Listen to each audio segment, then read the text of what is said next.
Hey yo, what the def fam?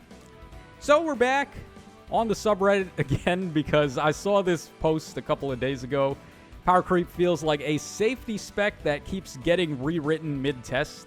This is from Whole Basket 9031, and when I saw this post, I actually wanted to talk about it because it segued into something that I've also wanted to talk about myself, but it didn't really seem appropriate for the time.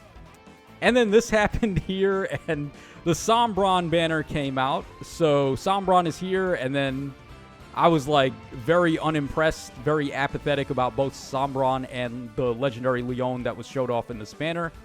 And a lot of people have been commenting about Powercreep, and then this happened. So our friend David9042 says, quote unquote, not impressed. Isn't everyone always complaining about Powercreep?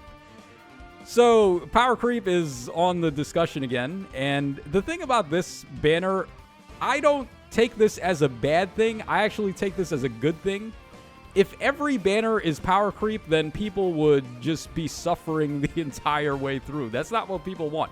We want there to be cooldown periods, we want there to be banners that are obvious skips for everyone, so we have a chance to save up some orbs, and this is one of those cases. I don't see any reason why you would need to summon on this banner unless you're a fan of Sombron or Leon.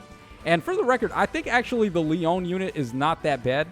He's kind of like a reworked version of the old school Duo Leon where he can initiate and then end somebody's action, and he's got the colorless type advantage. He also bites through save skills, so you're not allowed to trigger save if he's attacking you. So there's a lot of good applications for him. My problem with him mainly is that I don't think he has the reach to be able to put it in like that. You're going to have to give him a lot of movement support or mobility support or give him the Lin Ring or something. So it's not going to be as easy to play to his strengths, but he does have some good utility going on in his kit. Sombron, on the other hand, I feel like they missed the mark kind of with how he's going to play out in-game. Now, someone actually commented, hold on, let's see if we can find that comment really quickly. I think it was Vibra who posted it. Let's just Control F right to Vibra. Yeah, so this is what he says here. I like the characterization they imbued into Sombron with his skills and playstyle. He's selfish and uses his pawns like disposable tools, so why would he save tank for them? He wouldn't use his power to turn people into Fell Emblem thralls on him. Or wait, what? Fell Emblem thralls on himself. I think he meant falls on himself. I don't know. Thralls, I've never heard that word. I've heard thralls, but not thalls. He wants to use the majority of his power on self-preservation and nothing more. He's strange as a defensive hero, though, but I guess all the bad guys are relegated to defense. So, okay, so basically the point that Vibra was trying to get at here is that from a design perspective of the character, they actually nailed Sombron. He's not able to use save to help his allies, and a lot of his effects are just going inward rather than outward. He's not trying to help his allies in any way. And from a character design point, that makes a lot of sense. But from a gameplay perspective, I'm really not seeing where we're going to be using this guy. He seems kind of meh. Like, he's got that style, the 5 range, it resets terrain, it does a big amount of splash damage to the target and any enemies that are close by. But it has less reach than Elisa's style. She has 6 reach. He's only got 5, and his style does no damage. I feel like they could have allowed his style to do damage, and it wouldn't have been a problem. So, yeah, I feel like they kind of missed the mark with him. Now, let's actually get into the topic that we're here to discuss. So, I get that Faye exists to sell new toys, but lately it feels like the combat rules are rewritten with every banner and older units just become collateral damage. I work in a lab stress testing batteries and chargers against standards that are supposed to be stable. If a spec changes, you update the test plan, revalidate, and at least you can explain why. In Faye, it feels like suddenly a unit ignores your damage reduction, cancels follow-ups, preloads a special, and the debuff math gets tweaked for no good reason. Okay, this is the particular part of his argument that I'm actually in agreement with. The other stuff, like suddenly ignores DR, cancels follow-ups, preloads a special, reduce enemy damage to 1, all kinds of shenanigans that we're seeing going on right now. all of that stuff is very cut and dry because it's written in plain English.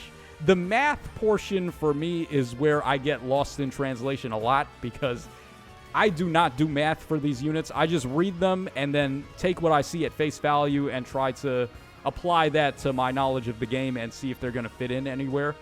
A unit like Duo Freya, for example, I don't think anyone actually thought she was going to end up being as tanky as she was. It's really hard to quantify that because you look at her base kit, you look at her base stats, and it doesn't really seem all that crazy. And then you go ahead and look at her B skill, and this right here, the fact that she can inflict Binding Necklace on all of the enemies essentially, and then all of her allies in 3 columns and 3 rows are getting the benefits of her Crux buff or debuff, whatever you want to call it there. This was a huge portion to how well this unit actually ended up playing out. And it wasn't really going to be obvious for people to see, because up until that point, we weren't doing crazy Crux buffs and debuffs like that. That wasn't really a thing. And now we've had other units that have been doing it, like the Attuned... Who was it? Attuned Lachesis, and then also Duo Balder. So now it's starting to become a little bit more common, so now we're paying more attention to stuff like that. And then Emblem Lucina, who...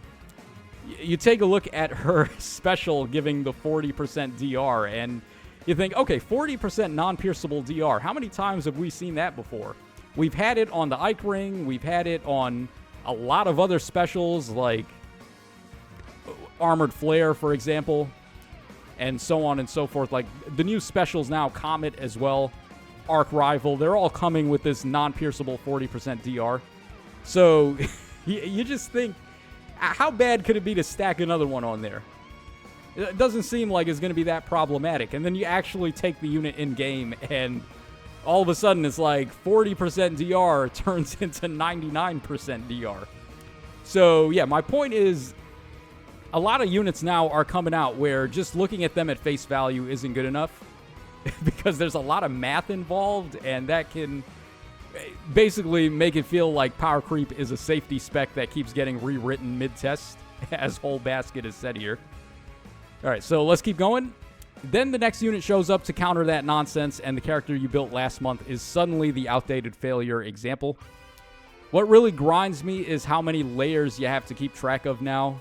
It is not just positioning and matchups anymore. There are multiple kinds of DR. DR piercing effects, true damage, true reduction, pre-combat damage, tempo effects, miracle style saves, status soup. I love the way he words that, status soup. And half of it is buried in weapon text that reads like a legal disclaimer. Yeah, you're damn right. You gotta be a freaking lawyer to play this game now. Well, you had to for a while, but now it's even worse. So now you gotta be a lawyer, and now you gotta be... You gotta have the entire friggin' like the entire American Constitution. You gotta have that shit memorized to play this game. I like tinkering with builds, but there is a point where it stops feeling like strategy and starts feeling like reading patch notes and hoping you guess the hidden interaction. This is one of the biggest fall-off moments of this game, by the way, is strategy has taken a backseat, and now it just revolves around how broken the units are. Because the units are just carrying so hard. Aether Raid's offense is the biggest example of that, where back in the day when Aether Raid's offense first came out, and like defense was genuinely better than offense at the time, because Spring Breeze with the 4 walls, the lunge traps onto the bolt trap leveled up. It was really hard to tank, so you were forced into a position where you had to player phase. And on a map like Spring Breeze, where there's 4 walls, it was really hard to player phase, so you had to actually know your stuff. And on top of that, there were no safety ladders, so there was no safety fence either. Not that that really mattered back then, because range wasn't outrageous. But the fact that there was no ladders and the game was actually tougher for, like, defense teams were actually stronger than offense teams, you had to put in a lot of effort in terms of strategy back then. You had to know how to play the game. Now, it's just like the units are doing all the work for you. You don't even have to think. Like, you can load up any fight, bring that duo Edelgard and Dimitri unit, and they're going to stomp every Aether Raid's defense team imaginable without even having to think.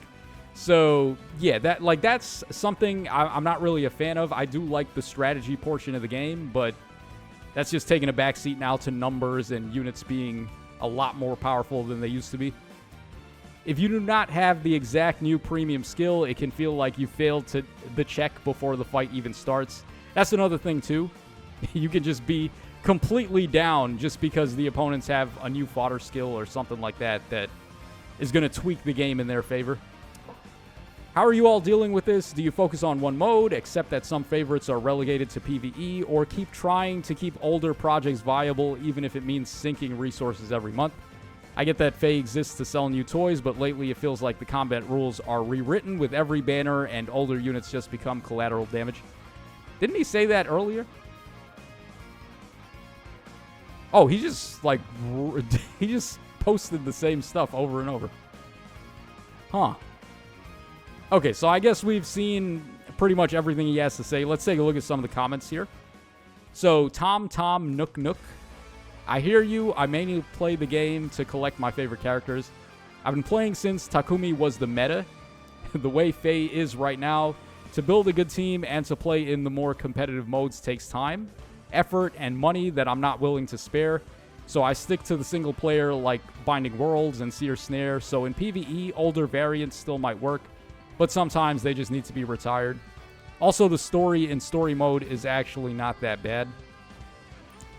All right, Swift Blue Shell says, I have a fresh account, so I've been able to reasonably keep up with newer units. That's always so alien to me when I see people say they have a new account.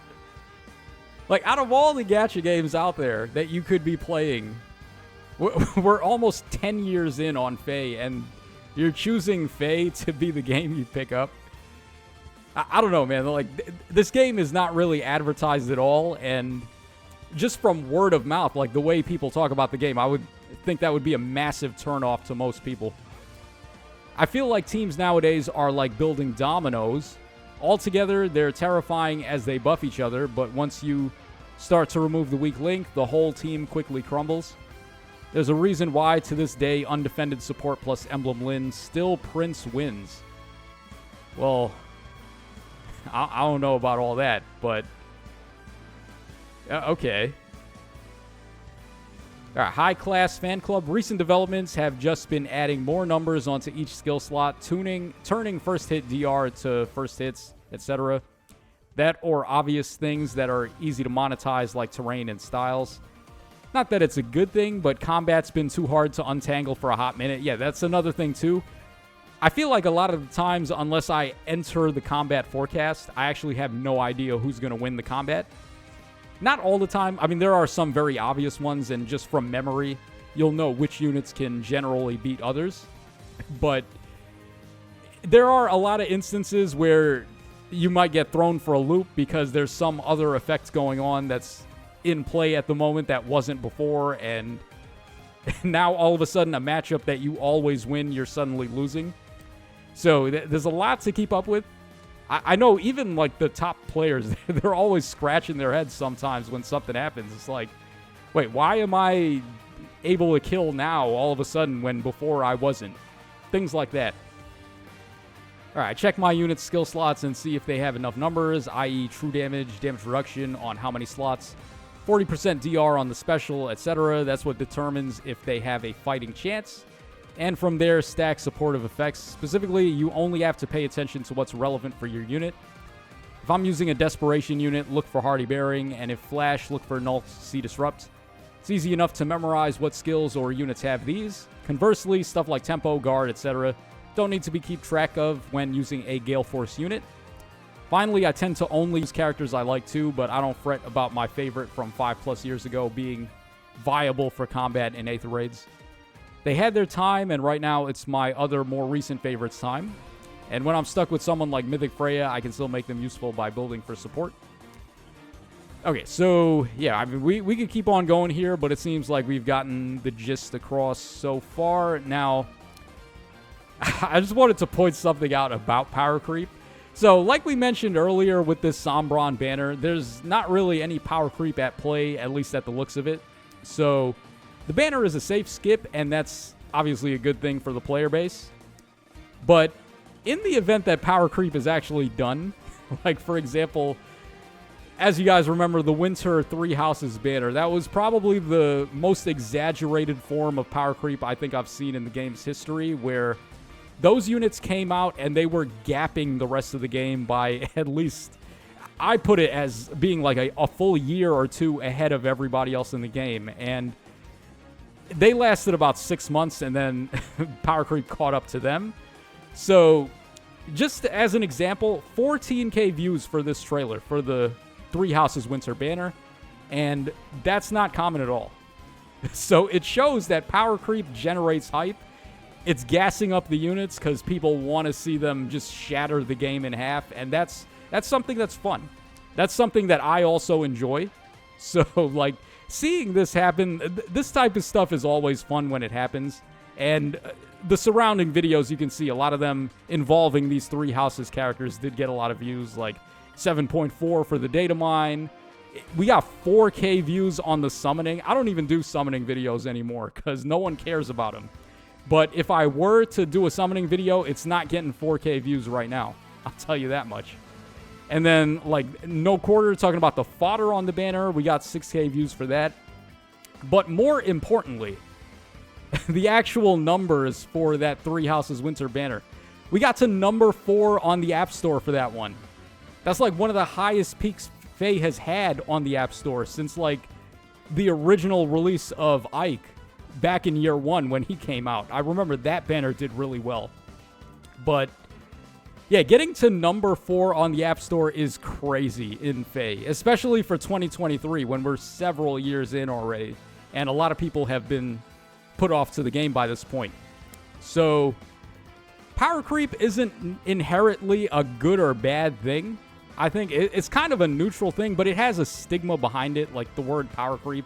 Everyone always just takes it as being a negative, although there's going to be goods and bads to everything.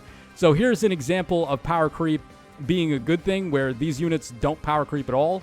So it means we get to skip the banner and save orbs. And then on the flip side, we have banners where there are a lot of power creep and you are pressured into summoning. But as long as there's cooldown periods in between, it's not really a problem. Like, I don't personally care. For example, like during Book 9, I remember there were several banners back-to-back that felt like must-pulls. Like, we had Emblem Erica, we had Emblem Corin, all of the Book 9 mythic heroes, essentially, like Alphador, Valley, Heimdallr, Baldur, Hodor, all of those units felt like must-pulls pretty much. So that was a really dark time where power creep was just every single banner. That was very annoying, feeling like you had to summon every single time to keep up. But they've been doing a really good job lately where I don't think that's the case. I feel like we've had a lot of skip banners, actually. So it's come down to really, if you want to summon, you can summon. But if you don't want to summon, then by all means, go ahead and skip, and you should still be okay. So, yeah, let me know what you guys think in the comment section down below. What are your thoughts on all this power creep mumbo-jumbo? Like I said, I think it's not inherently good or bad in one direction. Like, you got to take it for what it is given the context. Like, sometimes it's good, sometimes it's bad. It's not like something you can blanket call always a negative thing. So that's all for this one, guys. Let me know your thoughts in the comment section down below. This is your boy Tacho signing out, and I will catch y'all again on the flip side.